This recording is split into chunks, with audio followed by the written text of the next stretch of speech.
If I were to interview you about your culture, you would say we're like a family. That's bullshit. No company is a fucking family. Not even a family-run company.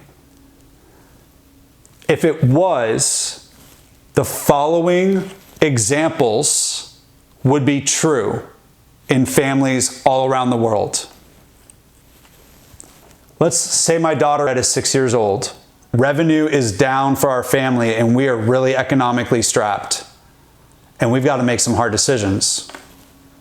If companies are families, that means I say, let's go talk in your office. And we walk into her bedroom surrounded by her stuffed animals. I sit her down and I say, revenue at our family is down. And I can't help but notice that as you've been growing, your eating of groceries has gone up. So unfortunately, not because of anything that you've done, but because of the circumstances with the family, we've eliminated your position in the family. Now here's a severance package with 2 weeks worth of snack packs. We know you're hungry and you're growing.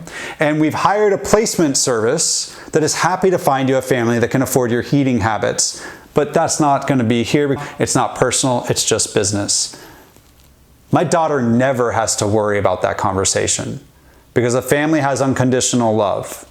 The point is that companies are not families. Companies are not places where you're all part of one tribe. Companies are places you go to win resources for your tribe. Anything else is bullshit.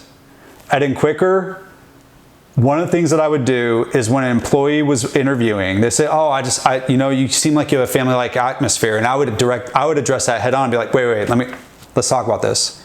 This is not a family. You sacrifice 40 hours a week to be away from your family to be with us so that you can provide for your family and so that we can be successful. I will never dishonor your family by pretending that we are your family. As a result, we honored the sacrifices our employees made and who they were as people to a degree that most companies didn't. We then actually made them feel a level of unconditional love that a lot of them didn't feel in their families. And even though intellectually they understood it was a business and one day it could all end, it acted more like a family to them than a lot of their families did because we were able to actually acknowledge reality. By me acknowledging the fact that we're not a family allowed them to acknowledge that they didn't know how to do their job, which allowed me to acknowledge that I didn't know how to help them. And then we could all get better as opposed to everybody hiding.